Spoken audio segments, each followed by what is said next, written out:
Brutalism is a pretty controversial style of architecture that most people either love or hate, and it's sort of grown in popularity recently with the release of the film The Brutalist, which is a film that not a lot of architects really like, but that's besides the point. And a common misconception is that brutalism is named so because of its brutal geometric forms, but in reality, its name comes from the French béton brut, which means raw concrete, and that's sort of like the driving factor behind this style, as it's mainly composed of exposed raw concrete. Their developments in like concrete technology like allowed for concrete to finally be able to sit out in the open without weathering away, and so this was sort of a new way of expressing that wasn't available before the 50s. Brutalism has a couple key characteristics. It's sort of a no-frills type of architecture where the materials are left exposed or as is. There's not a lot of dressing up. You get raw concrete, raw brick. Wood is, highlighted as wood. You want to like sort of accentuate the innate qualities of the material you're using. It's comprised of a lot of geometric forms, described as massive, which doesn't mean it's like large in scale. It just means that these kind of masses are, composing the building. And it was a style that was used in a lot of public buildings, not so much, especially not like private single-family homes, but more so in government buildings. Boston City Hall is a good example, but lots of libraries and on a ton of college campuses, you'll find these like sort of brutalist buildings. Now, obviously, with concrete being the most important material in brutalism, the most important color in your color palette is going to be gray. And of the blocks we have in Minecraft that are gray, they kind of get broken up into different sort of hues.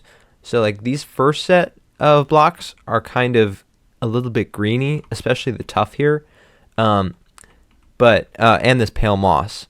This sort of gray is neither really like warm or cold, but it does have just a twinge of like a greenish hue. And then these ones are definitely going to be like a cooler gray. This clay is obviously like a blue gray, but all the stone and andesite and diorite has just like a hint of like a bluish tint to it. Basalt especially, you can see it's kind of got bluish streaks through there.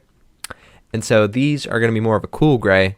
And then these dead coral are going to be like a very warm gray because they've got kind of like a reddish tint in there. And this new, pale oak log. And then that pairs really nicely with like mushroom block, dripstone, and then light gray terracotta.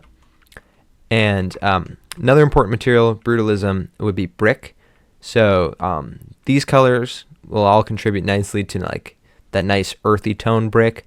But you could also use like a dark terracotta to get kind of like a darker brick color. And obviously, if you're going for a different color of concrete, you can go for like an earthen tone or like a sandy kind of concrete.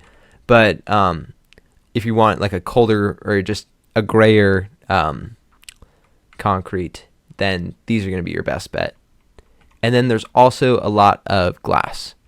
Not many like walls of entirely glass, but windows are going to be an important. So the most important characteristic of brutalism is that it's massive, and not large in scale, massive, but made of like volumes. That's the like most important way like these buildings are composed compared to say like that temple over there. That's mainly made of lines, but here a brutalist building would be made of like multiple masses that interlock with one another. So for our example here, we're just going to go with two of these rectangular boxes sort of placed into one another. And so just starting off, made it in wool so you can see where the two masses are and how they combine. And then we'll change it over to stone here to get into our like gray sort of concrete color palette. And we'll obviously texture this later, but we'll do that after we've added all of our detail. I'm going to interrupt my past self here. I came back and I realized I wanted to make just a quick tutorial on really how to make these sort of masses of objects. And there's 3 sort of ways you can do it.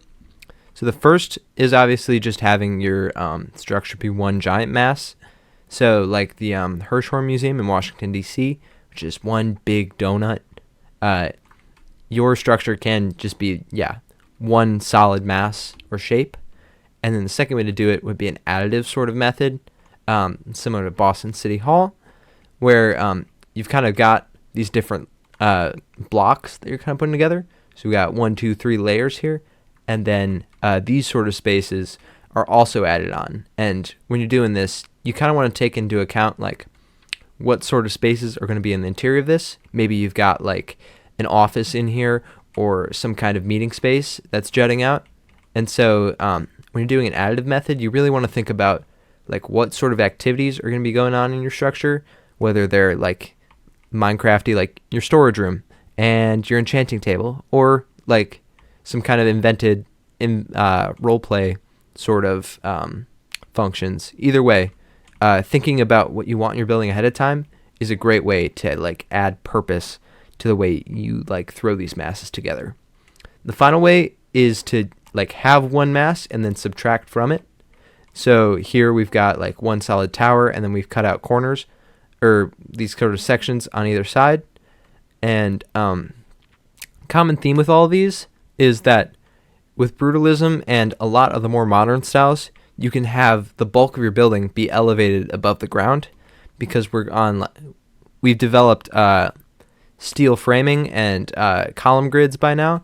So the weight of the building doesn't have to all come down all the way like through, like the building doesn't have to bear its own weight, or the walls don't. And so you can be a lot more creative. Obviously, there's no gravity in this game, but for that realistic look, you can have these be floating above the ground because in theory, like these would have a steel structure inside that's supporting it all on columns. All right, back to what I was saying a couple hours ago. So first, we're going to cut in our holes for windows, and you don't want to put too many windows in a brutalist building. There's not going to be a ton of, like I said, just walls of glass. You want to be more selective and like cut in windows where they're needed for the building itself. And so to keep things simple, we're just going to have these 4 on the front here, and then this opening down below. The rest we're just going to keep blank since this is an example. But obviously, where you need windows is where you should place them. So think about what kind of rooms you want to have inside, what kind of light is needed. Since a lot of brutalist buildings were made for like museums, especially art museums, like you don't want a ton of natural light. So throw up the museum by Marcel Breuer for an example. He's got these windows carefully placed so like the light is directed towards exhibits that need it. One feature you may want to include with your windows is a brise soleil, which is a French term meaning broken sun, popularized by Le Corbusier, and it's a way of minimizing the like heat gain inside of your building, because obviously, with all that sunlight coming in through the windows, it's going to heat up the inside a lot. And you're going to have to spend a lot on air conditioning, and this is Minecraft, and there is no air conditioning or heat, but for that touch of realism, it's a really cool feature to have. And so there's multiple ways you can do it. Obviously, just setting your windows back a block or two will help set them in and like stop the obviously blocking a lot of angles for light to get in.